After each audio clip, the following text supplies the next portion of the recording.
뭔가 진지해지죠? 좀 이제 좀 편하게 해야 되는데. MBC 나온 거 보시면 엄청 웃으시고. 가이드로 나왔어요. 빨리빨리만 나왔대요. 안녕하세요. 우즈베키스탄에서 온 오몬입니다. 현재 30살이고요. 한국에서 이제 대학교 나와서 현재 회사에서 근무하고 있는 회사원입니다.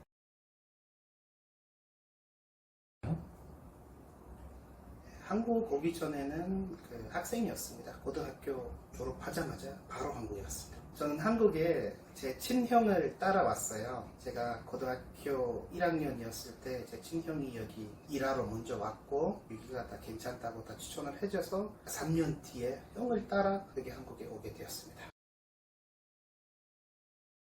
우선 제가 20대 전체를 한국에서 보냈어요. 그래서 한국은 저한테 지금은 집과 마찬가지인 경우인데, 그래서 여기는 일하는 환경도 좋고 이제 우리나라보다는 급여 조건도 좋아서 이제 한국에서 계속 살면서 일하고 싶다는 생각을 했습니다.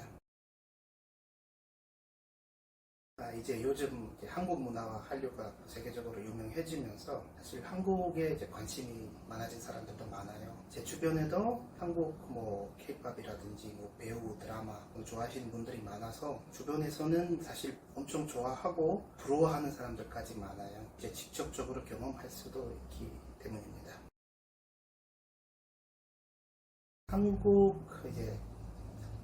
한국 준비하면서 제일 어려웠던 건 1등 바로 비자 문제였습니다. 비자 그 과정 자체도 1년 정도 오래 걸렸고, 그거를 해줄 수 있는 회사를 잡는 것도 되게 좀 힘들었던 그런 과정이었습니다.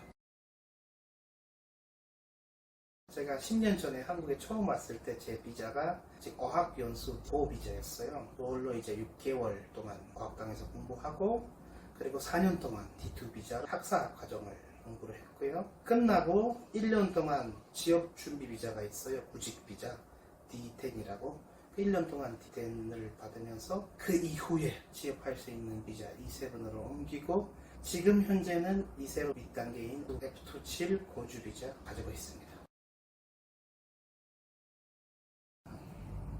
학교에서 취업 활동에 도와주는 강의들이 있었어요. 기본적인 그런 정보는 그 강의들에서 듣고 얻고 이력서를 준비하고 학교 선생님들이랑 간단한 상담을 받으면서 지원 자체는 이제 직접적으로 한 케이스입니다. 저는 학사과정 경영학과 출신인데 해외 영업 쪽으로 취업 활동을 했습니다. 취업 활동 1년 정도 걸렸는데, 그 사이에 제가 좀 3개월 동안 인턴십도 하고, 한 1년쯤 될 때 화장품 무역 회사가 있어요. 이제 CIS나 러시아 쪽에 보내는 그런 해외 영업 담당자로 취업하게 되었고, 그때 이제 E7 받았습니다. 이제 2020년도에 처음으로 취업을 해서 거의 5년째 회사를 다니고 있는데, 그 사이에 좀 여러 회사를 다녔어요. 화장품 무역 회사를 2년 반 동안 다녔고, 통번역 업무를 1년 동안 했고, 그리고 외국인 연기자들을 관리하는 매니저로서도 근무한 적이 있는데, 현재 다니고 있는 회사는 한국에서 살고 있는 외국인들, 근로자들 대상으로 종합소득세 신고, 세무대리 업무를 도와주는 그런 회사에서 일을 하고 있습니다.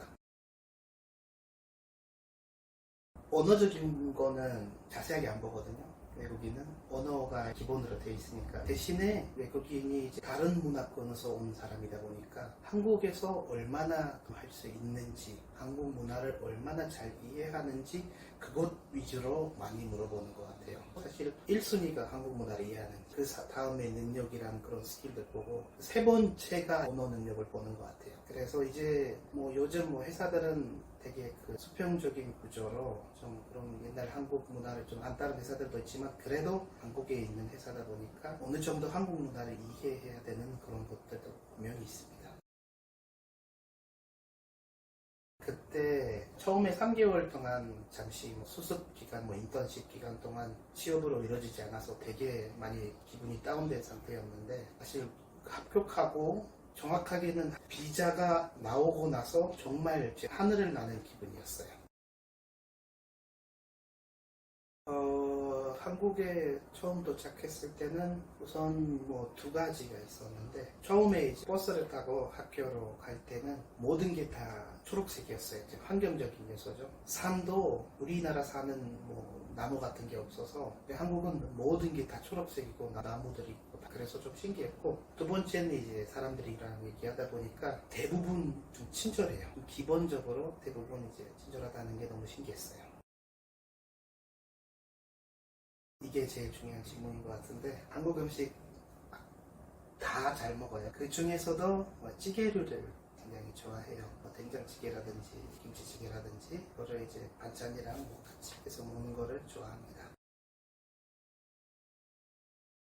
문화 차이 부분에서는 한국은 이제 대부분 이제 수직적인 문화이기 때문에 상사나 윗사람이 시키면 그 일을 우선 무조건적으로 해야 되는 그런 분위기도 있고, 근데 그거에 대한 뭐 불만이나 의견 제기하는 게 되게 좀 조심스럽게 해야 되는 부분이 있어요. 저도 비슷하게 예전에 일했을 때 상사가 뭐 시킨 거에 대한 불만이 있었는데, 그걸 그대로 그 상태에서 좀 표출하면서 잠시 상사랑 좀 트러블이 있었던 그런 적도 있어요. 근데 그거를 뭐 어떻게든 좀 잘 풀어서 서로 잘 얘기하고 좀 조심해야 돼요. 그리고 문화적인 그 식사에도 해당이 되는데, 사실 나라별 뭐 먹을 수 있는 거나 먹을 수 없는 그런 음식들이 있잖아요. 이제 그거를 이제 회사가 다 맞춰주기에는 좀 힘들어요. 다양한 외국인들이 다니는 회사면 회식 자리를 어디로 잡아야 되냐 했을 때, 그럴 때는 좀 이제 문화적인 그런 요소들이 발생하는데, 그거는 어쩔 수 없이 감당해야 되는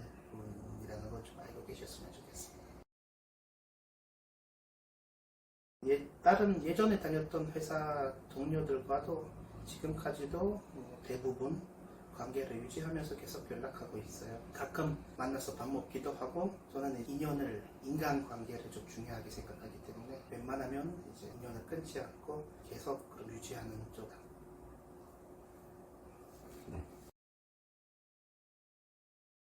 지금은 저는 어떻게 보면 영업직이라서 평일에는 좀 8시에 일어나요. 아침 8시에 일어나서 좀 준비해서 9시쯤 나가요. 그리고 우리 출근 시간이 10시예요. 오전 10시부터 나와서 오후 5시까지 사무실에 있어요. 근데 오후 5시부터 이제 다시 집으로 가서 뭐 1시간 동안 또 해서 6시가 되죠. 오후 6시부터 저녁 10시까지는 또 일을 해야 되는, 집에서도 좀 재택근무 매일매일 하고 있어요. 이거는 제 영업직이라서 어쩔 수 없는 상황이긴 하지만, 지금 이제 하루에 이제 어떻게 보면 10시부터 10시까지 쉬는 시간 빼면 한 10시간 정도는 일하고 있는 것 같습니다. 그리고 평일 말고도 특수한 상황이 있는 경우에는 뭐 주말이나 쉬는 날에도 일해야 되는 상황이 있는데, 그거에 대한 뭐 급여나 보상은 웬만한 회사에서 충분히 다 이루어지고 있어요. 그래서 그 업무 특성상 해야 되는 그런 업무들이 있어서 그런 거는 좀 있을 수 있다는 점 참고했으면 좋겠습니다. 한국에 오기 전에 나와 지금의 나를 좀 비교를 해보자면 조금 더 부지런해진 것 같아요. 한국에서는 좀 모든 것이 뭐 아시다시피 빨리빨리 이루어지기 때문에 따라가려면, 뭔가를 하려면 항상 빨리빨리 움직일 수밖에 없는 거예요. 그래서 저도 이런 빨리빨리 문화에 들어가서 좀 더 부지런해진 것 같아요. 슬픈데. 요즘 이제 한국 드라마나 한류가 너무 유명해지면서 드라마에서나 TV로 한국의 현실을 보잖아요. 이제 TV에 있는 거랑 현실에 있는 거랑 비교를 하면서 직접적으로 좀 겪어보니까 현실적으로 이렇구나라는 깨달음을 얻고, 그거에 따라서 제 가치관도 많이 좀 달라진 것 같습니다. 한국에서의 제 꿈이자 최종 목표는 영주권을 받는 것이에요. 처음에 왔을 때부터 지금까지 영주권을 받기 위해서 계속 움직였고, 지금도 영주권을 받기 위해서 석사 과정이랑 회사를 다니면서 그거를 이제 그 하나하나씩 채워나가고 있는 중입니다. 한국에 있는 이제 구직자들한테 좀 말해주고 싶은 것은 한국에 있는 구직자들이면 대부분 이제 한국 대학 유학생 출신일 텐데 취업할 수 있는 비자를 받기 위해서 두 가지 조건이 제일 중요해요. 첫 번째는 한국어 능력이고 두 번째는 사회통합 프로그램이라는 게 있어요. 출입국에서 운영하는 한국어와 한국 문화 수업인데 그거를 5단계까지 다 졸업을 해야지. 지금 2단계가 한국에 있는 외국인들이면 D10을 가지고 있거나 아직 학생인 분들이시잖아요. 미리 준비하라고 미리 얘기하는 게 나을까요? 그냥 E7을 처음 받는 게 아니라 E7 뒤에는 뭘 받을까가 더 중요해요. 저한테는 또 미래를 더 봐야 되기 때문에. 그래서 이미 학교 다니고 있으면서도 E7 다음에 F2 7 받을 수 있는 그런 조건들을 미리부터 채워야 돼요. 그게 사회통합 프로그램. 그리고 두 번째는 F2 7 비자 받을 때 봉사활동을 위해서 주는 점수가 있어요. 1년 하면 1점, 2년 하면 5점, 3년 이상 하면 7점. 그래서 그거를 3년 전부터 준비를 해야 되기 때문에 학생이었을 때부터 그냥 1년에 50시간 이상 꾸준히 1365라는 봉사 시스템을 통해서 좀 채워가면서 매년 50시간씩 봉사활동을 하는 게 좋아요. 아주 좀 나이가 있어도 대학교 안 나와도 30살, 35살이어도 언어교육원 들어가는 건 문제 없거든요. 그래서 그게 3개월이든 6개월이든 한국에서 그거 하기 전에 언어교육원에서 한국어와 한국어 문화를 먼저 배워서 들어가면 분명히 도움이 될 거예요. 근데 그거는 시간과 돈의 투자가 좀 필요하죠. 이제 해외에 대학을 나오시거나 해외에서 이미 일하고 있으신 분들이라면 한국에서 일을 시작하기 전에 이제 한국 문화와 이제 한국어를 조금 더 깊게 배울 수 있는 기회가 있어요. 대학교마다 언어교육원이 있어요. 그래서 그거는 3개월이든 6개월이든 일을 시작하기 전에 짧게 한국어와 한국 문화를 배워서 그 다음에 좀 일을 하고 시작하는 게 조금 더 도움이 되지 않을까 싶습니다. 한국 외국인에 대한 비자 제도가 어떻게 되어 있냐면 계단처럼 돼 있어요. 처음부터 시작해서 학생, 그 다음에 대학원생, 그리고 그 다음에 취업준비생, 그 다음에 취업했고 회사원, 그 다음에 이제 거주비자 그리고 영주권 한 단계 한 단계씩 업그레이드하는 그런 방식이에요. 한국 비자 시스템이. 그래서 여기서는 계속 끊임없이 움직이고 발전해야만이 한국에서 살아남을 수 있기 때문에 그거에 대한 각오가 준비되어 있으셔야 합니다. 이거 제가 얘기한 게 아니라 출입국 외국인청에서 얘기한 겁니다. If you're working in Korea, we love to hear from you.